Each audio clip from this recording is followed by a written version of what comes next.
Welcome to the Barbarian Philosopher podcast. This is episode 16, and as usual, I'm your host, Jerome Acevedo. I'm being joined by none other than world-famous Cutman, Jacob Stitch Duran. Jacob, how you doing today, sir? Man, I'm loving life, brother. Thanks for having me on, man. Thank you for coming on. I'm super excited. I actually heard you on the Mostly MMA podcast. Got to listen to you. It was nice to hear from somebody other than just the fighters. And then I kind of looked into your story a little bit more, and you have like a really inspiring story. Can you kind of give us a background as where you came from, how you started, where you got to where you are now?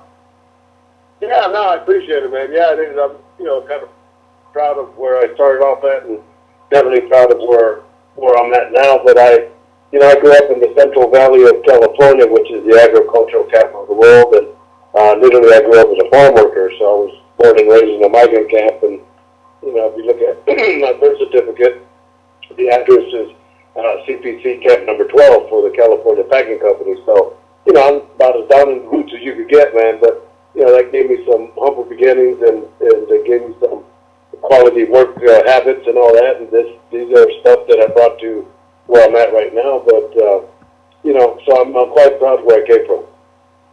Yeah, man. It's one thing that I really like about your story in particular, what stands out from, let's say, other stories where somebody kind of starts from the bottom and works their way up, is if you take like a Tupac or a Conor McGregor or a Sylvester Stallone or somebody like that, they can kind of look forward and see like, okay, being a musician or being a doctor or being an actor is an avenue for me to kind of make my mark on the world. There wasn't really like I'll just be a famous Cutman avenue kind of sketched out for you. Like you dug out your own way to do it. That's really beautiful, man. That's really inspiring.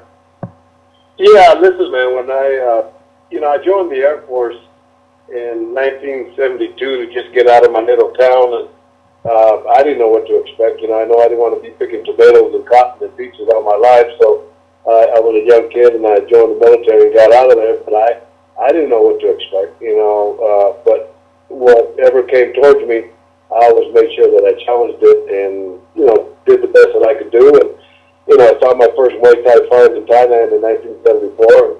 And, from there on, that whole night right there just changed my whole career. And, I dedicated myself from that day on till now, to be the best. But who would have thought I would have been a Cutman? I didn't even know what a Cutman was.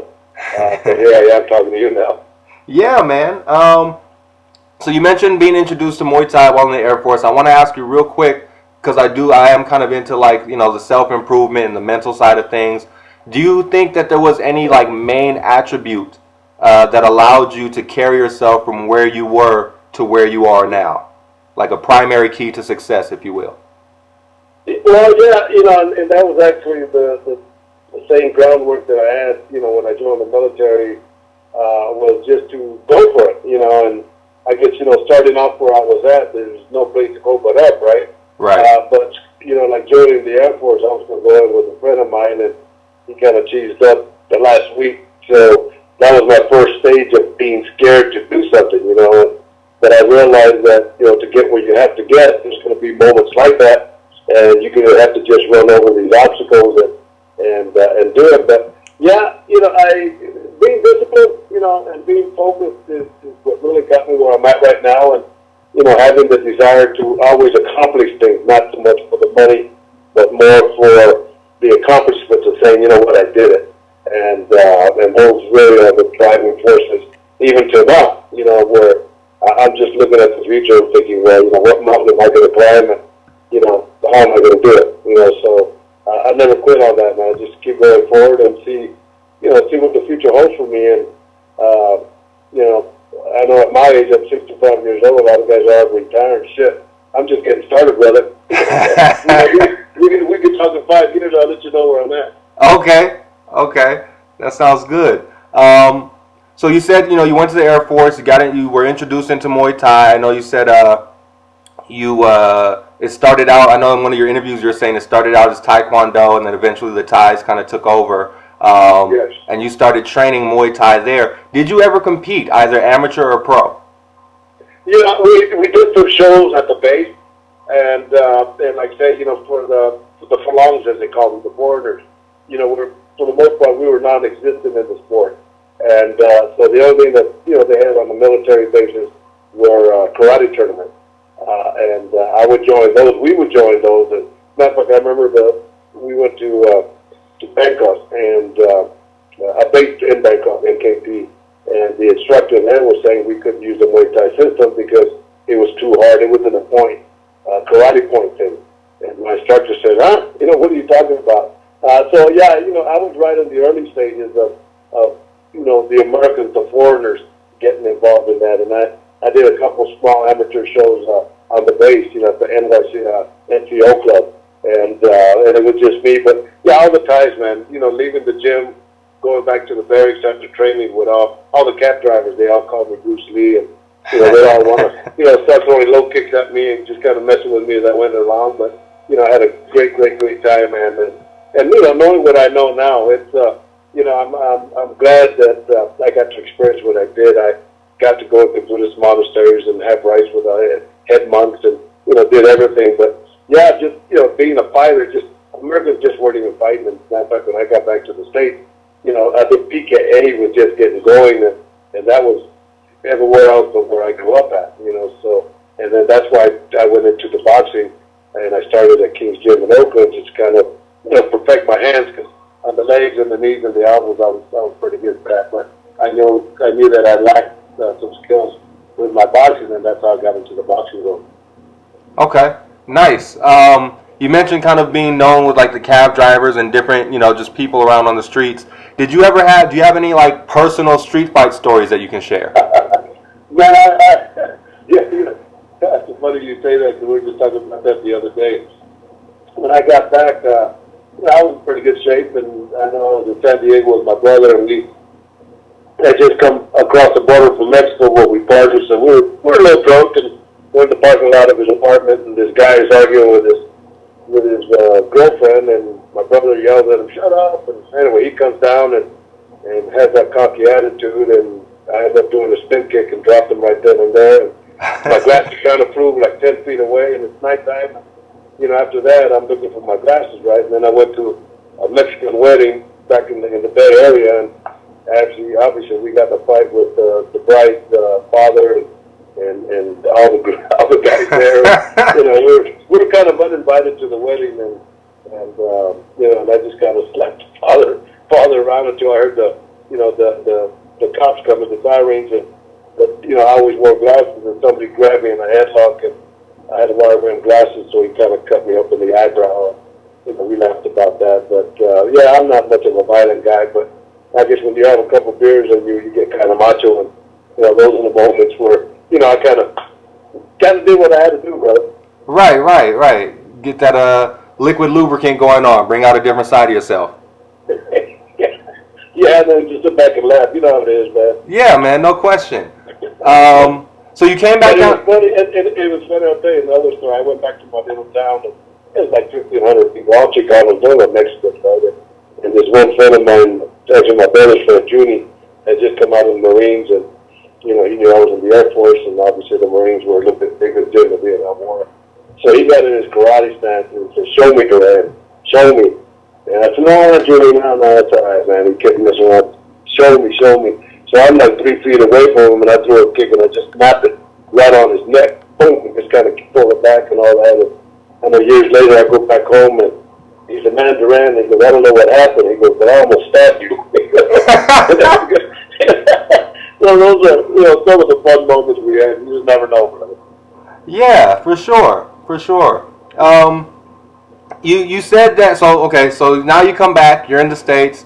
You ended up opening up your own school, ASK, American School of Kickboxing. How did that start out, and what was that experience like for you?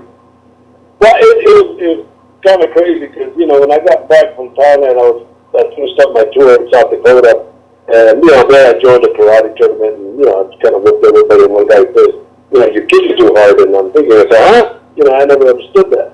But then I got out of the military, and then I got into boxing, and then I moved out to the suburbs, and I had literally left kickboxing alone, because I was for the most part boxing. But me and a friend of mine walked into Alameda College, and I studied taekwondo there with these guys. They were all these black belts, but I came in as a white belt.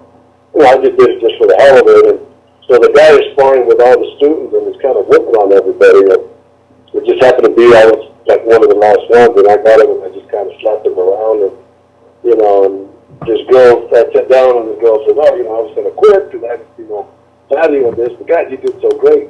Anyway, months later, I'm pumping gas, and who drives into the gas station is the instructor, and he comes up to me and asked me where I studied at, and I told him, I was in Thailand, and it's like I dropped a big old mountain off of his shoulders, because you couldn't understand why a white belt was whooping the shit out of him. Right. But he was disrespecting the other guys, the students that were just learning. But when I moved to Fairfield, I was training kickboxers at that point at the old Thompson hut that we used to have, and Dennis Alexia was one of the fighters that I worked with, and until I met the MMA fighters, was the greatest athlete I'd ever seen in my life. He was a world champion in kickboxing, and then so I opened up my own school, man, with just a credit card, and put some carpet in there, mirrors, painted the walls, got some equipment, and I was already successful as a trainer, and and I started there, and I started promoting fights and managing my fighters, and that's how I learned to be a Cutman, just doing it all. Nice. That's interesting. So I'm actually glad you phrased that last sentence that way, because that leads me into my next question. So you're a coach. You have fighters. You're developing them. You're helping to kind of mold them. Do you think that experience? Was there any insights from that you feel like translated into your success as a Cutman, being a coach and kind of building someone from the ground up? Well, yeah, that helped me. As a matter of fact, I learned how to be a Cutman only for economic purposes, because I didn't have the money to pay for a Cutman as we worked. And kickboxing at that time, we weren't making a whole lot of money. Other than a world title fight, we'd get for like $5,000. But I got to travel the world, and so I had to learn how to do everything, and I really concentrated on that. And at that time, I was already working with boxers also, so.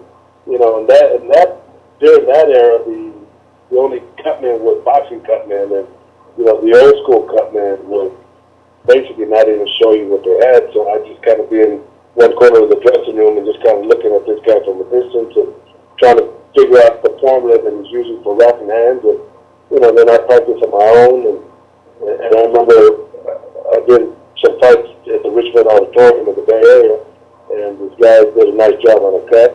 I went over there and I said, "Hey, trying to learning to be a Cutman. Can you tell me what you did?" And he said, "Hey, fuck you. You got to learn just like me. And I learned this from my master, and I'm taking this to my grave." And he just kind of walked away. And I thought, "Oh, okay, that's the way it is." But that right there changed my whole philosophy and everything, because now my job is to teach people how to take care of the fighters. And this guy now every time I go back to the Bay Area, he wants to take pictures with me. Right. And I know he doesn't remember that moment, but I do. Right. Have you considered, now that seems to have been kind of a popular thing just in the martial arts or combat sports world in general, whether it was like, this is our style and only we do this, and everything was kind of very consolidated within like the inner circle, and now things have kind of opened up with the internet and being more public and more free. Have you ever considered putting together like a DVD series, instructional DVD or something, to kind of, if someone was looking to come into the Cutman game, kind of get the basics, from the best in the game? Oh, I did. Years ago, I put a video called Give the Fighters One More Round, that shows how to wrap hands, and the basic foundation of how to wrap hands. And then I used to co-host a radio show, the 13th Round, with Nick Ward, and instead of me explaining the medical parts of it, we had a couple of the ringside doctors here from Las Vegas that were the guests on the radio show, so they interpreted what the adrenaline chloride 1000 does, and how do you handle swelling. So you got to hear it from the medical side. So the tape was like $40, which is not a lot, right? Well, this one guy thought it was too expensive, and he thought he was going to make me mad. He put it on YouTube, and it was the best thing ever happened to me, because I knew I wasn't there to make money. I was there to show people how to wrap hands, and I'm real honored when I get into dressing rooms or gyms, and guys would come up, and coaches, and say, "You know what? I learned how to wrap hands watching your videos." So to me, that turned a negative into a positive, paid off. But I think, I'm ready now to, and that was like, God, 10, maybe 12, 13 years ago. So things have changed since then, and I think maybe I'm, looking into maybe doing some courses online where people could get updates and all that, and if they have any questions, they could answer and all that. But getting to your answer, yes, I plan to continue doing that. Cool. That's. Go ahead. Go ahead. Oh no, it's cool. No, that's really good to hear. I know you also have like a whole line of stuff. Like you have some tape that you have. Like isn't it like thinner or something like that? Yeah, I got the 6 premium athletic tape that's water repellent, and I added a little bit more glue on it. And I helped create the war tape that you see out in boxing now. And the owner, when he first came up to me, had me calculate, and I gave him some ideas. And I always say I tell them everything they know, but not everything I know. I came out with mine, and added some of the things that I had passed on, but I had to add. And then I created my new KO swell, which it works on swelling, the metal piece that you see.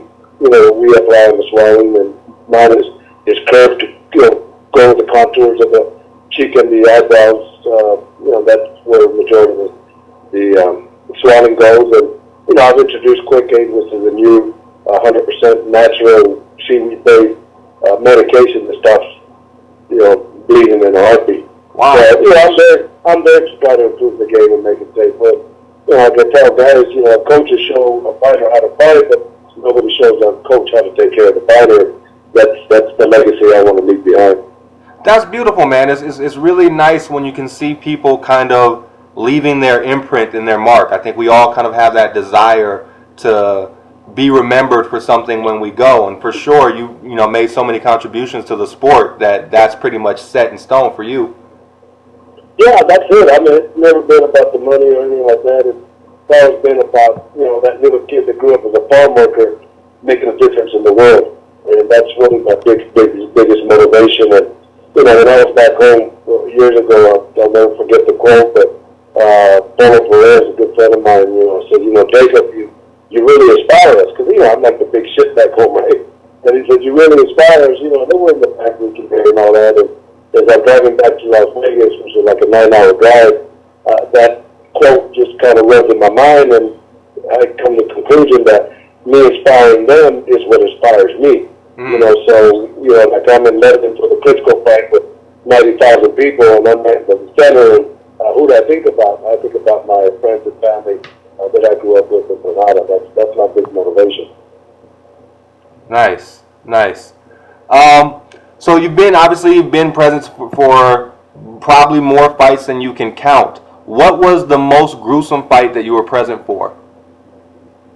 Wow, there's been tons. Boxing, when actually really my coming out party in boxing was shortly after I moved to Las Vegas, and I've been here 21 years. I worked with Raul Marquez. Raul Marquez was the IBF super middleweight champ, and he fought when Oscar De La Hoya fought Macho Camacho here in Las Vegas. Anyway, he fought Keith Mullins, and he ended up with like 5 major cuts, 2 major cuts, 3 other big cuts, 5 cuts total, and ended up with like 70 stitches throughout the whole night. But I kept him in the game, and he ended up defending his title, and that was really my coming out party for boxing.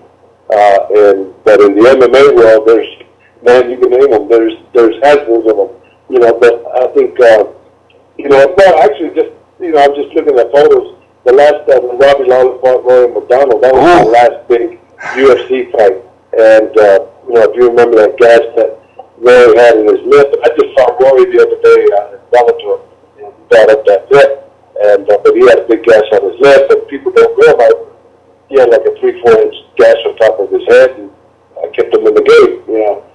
Jerry Ron, when he fought Jonathan Goulet, was the bloodiest fight I ever worked. He popped that vein between the eyes, and he bled like a pig, and so much blood that it made me nauseated. But tons, that's MMA fights give me a lot of work. Oh, I'm sure. What all with the shins and elbows and whatnot. Yeah, and then I remember I did the first fight, the Rising fight in Japan, 3 years ago? And Akebono fought Bob Sapp, and Akebono got a big old gash behind his neck, and I'm working on Bob Sapp's corner, and the promoter has me rush to the other corner to work on his cuts. Oh, wow. And he's bleeding like a pig, you know. But well, those are some of the fun moments. For me, at least. Right, probably not for the person bleeding out. Right.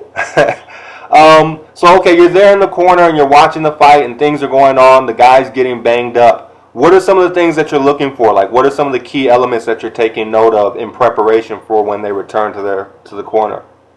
Yeah, you know, I'm always focused on the face. And, you know, I'm looking at techniques, actually. At, you know, the guys, let's say it's boxing, or let's say it's MMA. You know, the guy's in the ground and pound, and the guy has his head on the canvas, or even, you know, up against the rope, and, you know, they're using elbows and all that stuff. So I got my shit already ready in my hands because, you know, seconds for us are the most important thing. And, you know, I always tell Cutman, I tell everybody, always prepare for the worst case scenario. And so I'm looking at the phase. You know, I'm basing the equipment that I need, whether it's the Inchwell, the ice pack, you know, the adrenaline chloride 1000, which is a vasoconstrictor, you know, the quick aid, which dehydrates the blood. I'm looking at all these agents of which ones I'm going to use and which, you know, where the cuts are at, and then I'm also looking at the time. So as the time kicks in, then, you know, when you've got like 10 seconds before, I'm already at the bottom of the steps. I'm waiting for the bell to ring, so as soon as the bell rings up, I'm in the cage. Right, makes sense. That makes sense. Have you ever had to like go to a doctor and be like, hey, this cut is just too severe. I think you should call this fight. Like, I can't do anything about this. Well, you know, I try not to, you know, because that's my, you know, the opportunity. But the bottom line is, I've worked with enough, and that's a good question. I've worked with enough doctors to realize, you know, that they understand that, you know, I'm going to give that fighter every opportunity to win the fight. But I did do that one time, and I did that the first time I worked with Vladimir Klitschko, you know, which was the heavyweight champion of the world. And that was my first fight with him, and he fought here at Caesars against Devere Williamson, and it was his first fight back from losing his world title. But he ended up with a big old gash between his eyes, and he had gotten dropped in the fifth round that round, but I knew he was winning the fight. And I knew that if they stopped the fight at that point, that he would go to the scorecards, and I was hoping that he would win on the scorecards. So as the doctor came, she asked, you know, I told Vitaly and I told the man who was doing it that time that he has a bad cut. I'm going to have the doctor stop the fight. So as the doctor came and looked at the cut and asked me, well, what do you think? I opened up the cut and I said, it's a pretty bad cut. And with that, she knew that it was maybe time to stop it. And I've worked on cuts like that all the time, so I know I could have controlled it, but his best chance of winning that fight was right then and there, percentage-wise. And went to the scorecards. He ended up winning the fight and became the world champion for 10 years. And, you know, what made that nice is the next day, the Dr. Goodman called me, and she says, you know, I just spoke to this plastic surgeon, and he said it was a good thing that you stopped the cut when you did, because it was real close to an optical nerve, and if you would have damaged that nerve, you would have had double vision. You know, so, you know, that paid off good. If you would have lost the fight, I wouldn't be talking to you. I was talking about Vladimir Klitschko, but things worked out. So, yeah, I look at everything, brother, you know. No, it's I think, especially for like a casual fan or someone who's maybe not overly into combat sports, just how important the role of the cut man is, man. Not only do you, as you have mentioned, kind of give them that extra round, I mean, you can potentially add years onto a career. Oh yeah, you're right, man. I've made a lot of money for a lot of fighters, you know, and you know, I'm quite happy, you know, to have that kind of record with me. Yeah, man. So I know you've talked a lot in a lot of your interviews about kind of the mental aspect of things and kind of being some sort of a psychologist. You get to see the fighter in between rounds, and when the fighter's in between rounds, they get to take off their poker face a little bit. So if they're like hurt, or if they're mentally broken or exhausted, this is kind of their chance to communicate that with their corner. What can you tell the fan who maybe isn't always privy to those moments about the psychology of a fighter, and do you have any in between round stories that you can share? No, I've got a lot of stories, brother. But I'll tell you one of my last ones. Yeah, psychology is, it's not something you could go to school and learn. You learn to be a psychologist or psychiatrist, but that's not the function that works in an actual ring. And people always ask me what it takes to be a cutman, and I say, you got to spend hours and days and weeks and months and years in the gym learning how to be a fighter and understand what a fighter goes through, right? And before you become a real good cutman. But Vladimir Klitschko on his last fight with Anthony Joshua, I don't know if you saw that, but it was at Wembley Stadium, 90,000 people, and I've been with Vladimir Klitschko since that one time, that story I told you about when he fought Larry Williamson. So we become real close, and I know it's a big fight for him. So I'm in the green room at Wembley Stadium right before the weigh-ins, and I'm talking to Vladimir and trying to encourage him and let him know that I'm here to back him up. And I tell him, I look at him and put my hand on his shoulder, and I said, look, don't worry about tomorrow, which is the fight day. I said, because I'm going to take care of you like you're my son. So I left that impression on him, and here we are, fight day, and we are in the middle of the ring, and there's 90,000 people there. And right before Michael Buffer is doing the announcing of the fighters, I'm putting the final stages of Vaseline on Vladimir, and his face is away from me, and he looks down at me, and he says, you can call me son. And that moment there gave me chills, because he said that, number one, but bottom line is that he understood what I said the day before, that I was going to take care of him no matter what. And he went out there and probably gave the best performance ever of his career. And so I know I enlightened him that you go out there and do what you got to do, and I'll do what I got to do. And that psychology aspect is so important. Yeah, man, I think if you haven't, either fought or at least competed or trained around fighters or been a coach or been involved in it, it very much kind of goes over people's head just how strong of a bond the coach and the cutman and all the people who kind of invest into this moment in this fighter's life, just how kind of tight that connection is. Yeah, no, it's extremely important because, this is a hurt business. I interviewed Mike Tyson one time, and I said, Mike, every fighter has that one little thing that nobody has. What is that one little thing? And he says, take the pain. You got to learn to take the pain. And as you break that down, he's absolutely right, because combat sports, these guys live in pain, not only the fight, but just the preparation of the training and all that. So psychologically, you have to understand, where these guys are at. And, another good example was, when I was co-hosting MMA Junkie Radio, we had George Masvidal. And, we're talking, he's telling us that he got his ass whooped in training, and knowing what these fighters go through. The question I asked him, I said, all right, well, let's get into George Masvidal. When you're by yourself in a situation like this, what actually goes through your head? And, he thought about it. He said, well, look, man, I'm going to be honest with you. He goes, when I was in the shower and I was thinking about me getting my ass kicked, I started crying. He says, but that just gave me the motivation to go out there and work harder the next day. And, unless you've been in those situations, it's tough for anybody to really bring it out of a fighter. I thought that was such a strong statement on George Masvidal, but every fighter goes through that type of scenario. Yeah. They're babies, man. For the most part, they're babies. They're modern day gladiators, but in a situation like me where I'm the older figure and they know I'm there to take care of them, they're like my children, man, and that's how I got to take care of them, and I think they understand that.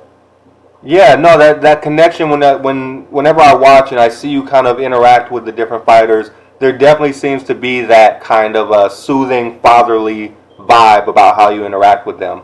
Yeah, I remember Lyoto Machida when he beat Rashad Evans for the world title, and his father. You remember his father? He was always Mr. Shogun, always in his gi and very proud Japanese. And I walk in the dressing room after the fight to congratulate Lyoto, and in front of his father, he says, "Stitch, in the ring, you are my father." And man, that came from his heart to my heart. And his father sitting there as proud as a warrior, and he kind of nods his head in agreement, So it's nice to get that kind of understanding from these kind of people. Yeah, definitely. When you were talking about George Masvidal, and kind of the pre-fight anxiety and all of this, the ability to kind of push through either physical pain or anxiety or worry, we oftentimes call that like heart or gameness. Do you think that would be the most important mental skill set for a fighter, or if not, what do you think that is the most important mental attribute for a fighter? Well, I think there's a lot of them, but definitely just the preparation, man, is if you're not properly or properly set mindful when you start getting your hand wrapped, you're probably not in the right business, man. And like Frank Mir says, when I see Stitch walking in the dressing room to wrap my hands, my stomach just drops because I know it's time to fight. And during those moments, I've had guys literally just cry. And from being nervous, and I've had guys, I got to dry up the palms of their hands because they're sweating and all that, and and that psychological aspect is me bringing it to them and relaxing them and getting a smile. That's why every fighter that I rap, and I've rapped hundreds and hundreds, I always make sure I get a hug from them because that's how we finish it off. I want to just give them that little extra bit of energy, knowing that I'm there to take care of them. This, like I said, this is a hurt business, man, and they have to understand that if they do get hurt, somebody's going to be there to take care of them. Yeah, that's definitely important. I can definitely see where knowing you're in good hands will kind of allow you to focus more on the task in front of you. Yeah, absolutely. Do you think gameness or heart is something that a fighter can develop, or is this like in your opinion, an innate attribute that somebody just kind of is born with? Well, I think it's definitely a matter of what is born with that, and there's so many great fighters out there that have that special attribute of, like Mike Tyson says, take the pain. I think once you learn to accept pain and make it a pleasure, then you're able to do what you do. But man, I tell you, I look at all these fights, and I've been in all these fights, and I'm at ringside, and I'm hearing these guys crack each other with fists and elbows and knees and everything, and man, I just deep down inside, I thank God that I'm old. I can't hang with this young generation of fighters, man. This is a brutal sport, man, especially in the MMA industry. And these guys literally are modern-day gladiators. So, yeah, it's a tough business, brother. But yeah, some guys are just born. And it's funny because I talk to a lot of these guys, and Joe Warren. I'm talking to Joe Warren the other day at Bellator. He's just born wiring. And he's the kind of kid that I know gave his mom and dad headaches as he was growing up because he was just bouncing off the walls, and they turned that into the success that they do right now. But these guys are definitely a special breed, no doubt about it. Oh, absolutely, absolutely. So you've been in pretty much every combat sport. You've been around kickboxing, you've been around boxing, you've been around MMA, and we have kind of a clash of the worlds coming up in a couple weeks. Who do you favor in this Mayweather-McGregor fight coming up? Oh, man. Well, again, I tell you what, it's everybody's talking about that, and I get people that aren't even combat fans, and everybody knows about it. And it's probably the biggest hype in history of any sport. But yeah, McGregor, definitely, the first 2 rounds is his best chance and only chance to do well. And if you don't drop Mayweather or beat him up in those first 2 rounds, then it's going to be Mayweather all the way. But I mentioned that McGregor's the biggest thief in combat sports.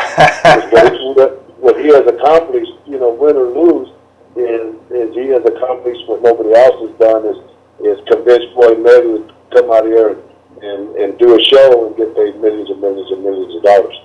So, hats off to McGregor for that, man. And, I remember when his first fight was, Stockholm, Sweden, we were there.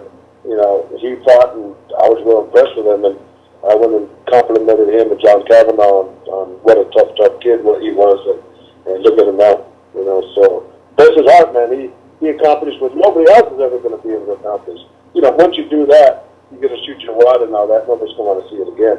But you definitely ripped off the system, brother. Hey, you can't be mad at it. You can't be mad at it. Oh, no, not at all, man. That's what I'm saying. You for a young man that was on government assistance, 4 years ago, and now has really just got the biggest hype in MMA history, combat sports actually, Conor McGregor. Not even Floyd, it's not even Floyd that did it because Conor is the one that convinced Floyd to do it. Right. So all the props for him. Have you ever had a fighter that you just didn't want to work with or had to refuse? They were a prima donna or just, for some reason just like, I'm cool on this person. No, I've been pretty fortunate. There's guys out there that like I haven't had that in a long time, but I worked with this young kid that him and his father had been asking me to work with him for the longest time, and he was like a 6-rounder, an 8-rounder, and so I worked with him, and I gave him a nice deal, but the father never paid me. Oh wow! But those days, have been long, and in the background, going up in this system, you always go through these type of things, but I've been real fortunate, in the last 10, 15 years to be working with A-level fighters where everybody is, is good at what they do, and the good thing with me is they'll call me for my assignment, so, if somebody I don't like, but I don't think there's anybody I don't like in this game. It'd be easy for me to say, man, I'd love to work with you, but I'm already built, Right. So that's one of the good things. And, the thing about these fighters, whether it's boxing or whether it's MMA, they're the nicest guys in the world, man. And they're true, like I say, modern-day gladiators, but when you peel that gladiator face off of them, deep inside they all have a heart. And I get to see that. Yes, sir. Yes, sir. Moving on a little bit, you've done actually quite a few things. Everybody obviously knows you from combat sports, but you've done quite a few things outside of that. You've acted. You're an author. I believe I remember you saying in one interview you produced a documentary. Out of those peripheral endeavors, which one has been most personally rewarding for you? Good question. Putting that documentary together years ago with John Barnhouse was fun because I always wanted. Number one, I wanted to do a video on Wrapping Hands, and John Barnhouse, and we're friends now. He just graduated from the American Film Institute, and he saw the article, and he got a hold of me and said, "We do film." So we did a film, with no budget, and but what I did is every time they had a big fight in Vegas, like Lennox Lewis fought David Tu or Mike Tyson fought these other guys, everybody in boxing would be here. So I would go and I'd hustle interviews and did a good job on that. So that's a real proud thing of mine. But just being in the last Creed movie with Sylvester Stallone and Michael B. Jordan, and having the role that I had to me was pretty special, man. So I've been really blessed in doing all these things. Yeah, I was actually really happy. Whenever I see you in a fight movie, I'm always happy. I feel like it gives the movie a little bit more street cred. Yeah, that's a good point because in the movie Creed, when they got a hold of me and they sent me the script, my name was Marcel, and nah, man, I got to change that because I don't know anybody named Marcel. But when it was time for Rocky to introduce the team to Adonis, which was Michael B. Jordan, and obviously Rocky was Sylvester Stallone, Rocky introduced me as Stitch. He tells Adonis, "This is the best Cutman in Philadelphia." So deep inside, I'm thinking, yes. He used my name.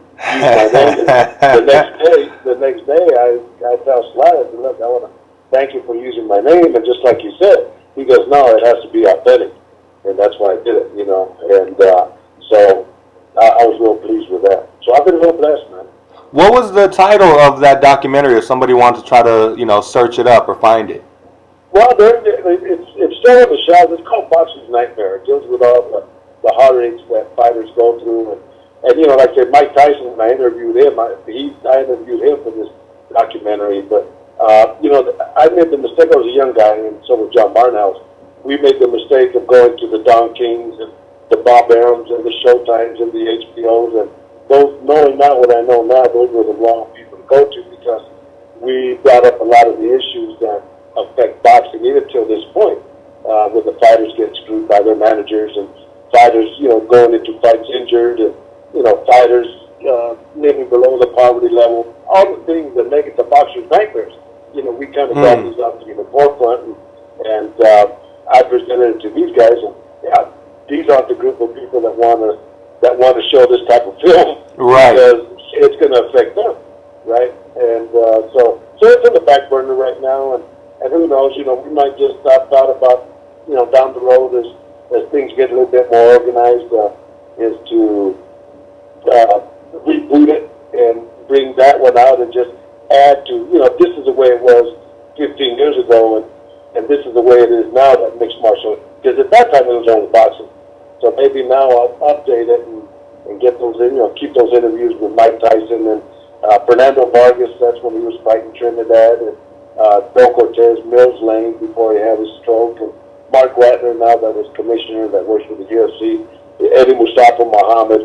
So I got an all-star cast of people that I had then, and it's easy now to get the new group of people from the MMA and find out that nothing has really changed. Fighters are still getting screwed. Yeah, I think that would actually do really well. What with there's been a lot of focus on pay, on concussion, the effects of concussions, what fighters go through. There's been more of a shine of the light on that over the last couple of years. I feel like that documentary would do really well. Yeah, and concussions were one of them. Dr. Goodman that I spoke about earlier, she's a neurologist, and her Dr. Romansky at that time were with the commission, and they brought up the dementia pugilistica on their side of it. So yeah, it's always been a problem, and people are scared to address it because they don't want to change the game, and I think my final goal would be to bring back boxer's nightmare and just kind of hit all aspects of combat sport. Yeah, man. I'll be definitely looking forward to seeing that. You have 2 books out, From the Fields to the Garden and From the Fields to the Garden 2. Can you tell the listeners and I a little bit just kind of what was the gist of these books? What were they about? Yeah, it was crazy because during the time when you had Matt Hughes and Forrest Griffith and Chuck Liddell and all these guys, their authors were writing books on them, right? Uh-huh. So I had a couple of those authors that took my wife and I out to dinner and talked about writing books, about a book on me, and that never happened. I'm the kind of guy, if you want to do it, let's do it, man. Just like you called me for the interview, let's do it. And so that it never came through, and so Zach Robinson lives in Germany right now. He's a school teacher that teaches the military kids, and he got a hold of me through email and says, he's written some books and was interested in doing a book on my life. And, it just happened that I was going to be in Germany 2 weeks later working with Klitschko. So we hooked up, and turned out, he used to play baseball, and I used to love baseball. And he's a country boy. I'm kind of a country boy. And we spent 3 days together, and, we shook hands, and we wrote the first book, From the Fields to the Garden. And it became real successful to the point where people were asking about the second one. And, the UFC let me go and all that after that. And then so many other great things that had happened from the first book that it was time to write the second one and just kind of finish the continuation of the first one. But the Fields to the Garden, my sister-in-law named it that because I grew up as a farm worker, so those were the fields. And my goal was always to make it to Madison Square Garden. Nice. So that's the name, From the Fields to the Garden, and I've been to the Garden many times, brother. So I've been blessed, man. So yeah, the books are available at Amazon.com, From the Fields to the Garden, and From the Fields to the Garden 2. You were going to name From the Fields to the Garden 2 something else. What were you going to name it, and why did you choose not to go with that? Oh, I was going to name it Stitch and I Were Never Friends. And I have a good family that supports me, and maybe I could do a little things that are a little crazier and outspoken than they would like to, but they keep me grounded, and they let me know that let's keep your dignity. Don't do anything like that. Just do what you got to do, but keep your dignity. And so I got to support thank my family for keeping me lined up, man. But yeah, Stitch and I were never friends. I got to be honest. I really like that second title. I totally respect, the taking the higher road, but I dig the second title, man, or the previous title. Yeah, well, you know what? One of my sponsors, the 86ers, made a couple of shirts, and one is, the stitch and the rebellion begins today. That's what it's called. But the second one is UFC Me Now, and so it's called UF, and then C is SEE. So in other words, kiss my ass. I'm right here. UFC Me Now, right? Right. And so the third one was going to be Stitch and I were never friends, but I figured, I just drop it. Shit getting old. I got a big future ahead of me, and I want to continue going. Right, looking forward, not backwards. Yeah, exactly. The best of the best. Okay, I got my last two questions for you. I don't want to take up, I want to be respectful of your time. Do you have any regrets in your career or anything that you would do differently if you can go back and relive that moment? Yeah, you know what, man? I've been real blessed to do the things that I've done. No regrets whatsoever, man. And you're talking about the departure from the UFC, and even now it's been like 2 years, and everywhere I go, whether it's in the streets or whether it's at fights or restaurants, and people come up to me and they want to take pictures, and they always finish up by saying, what you did, I got a lot of respect for you, and F Dana, F UFC, F Reebok, and that still continues, right? Right. And I know when I did the movie Creed, we would do the preview and the premiere in LA, and we had the after movie party, and Wesley Snipes comes up to me, and first thing that comes out of his mouth is he said, "Hey man, UFC did you wrong." And I look at him and say, "Hey Wesley," so I give him a big hug, right?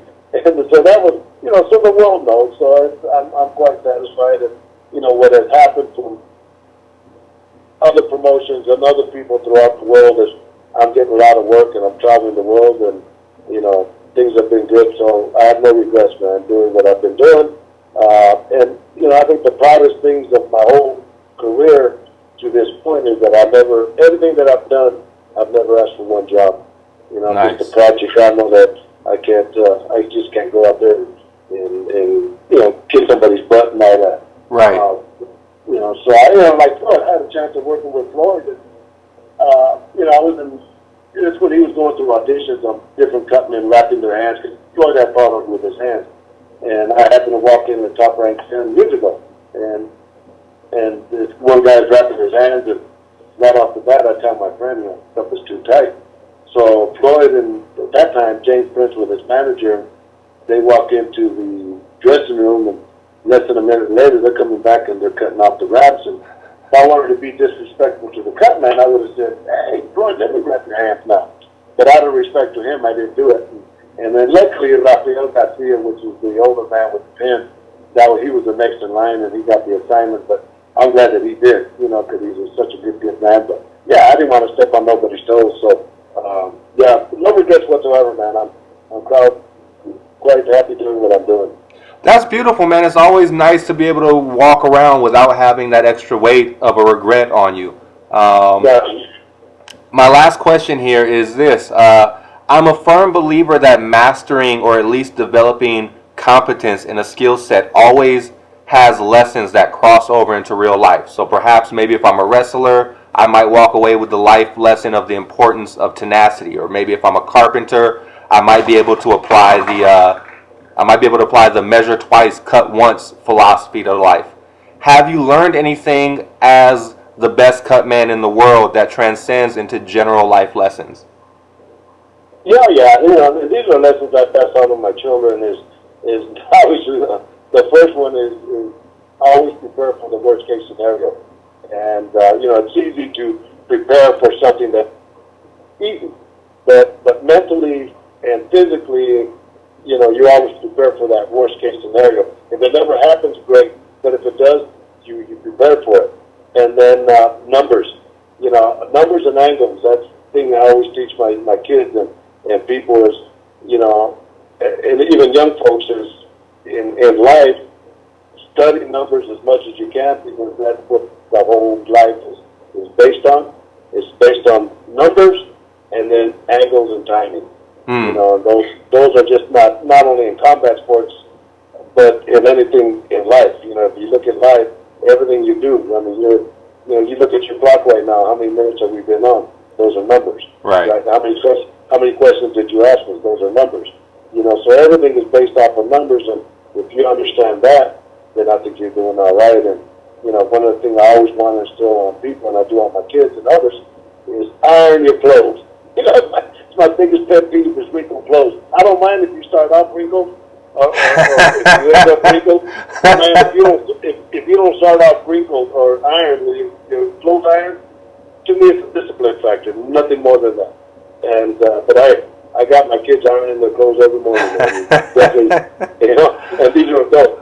So, you know, so those are the values of life that I always want to pass on to other people.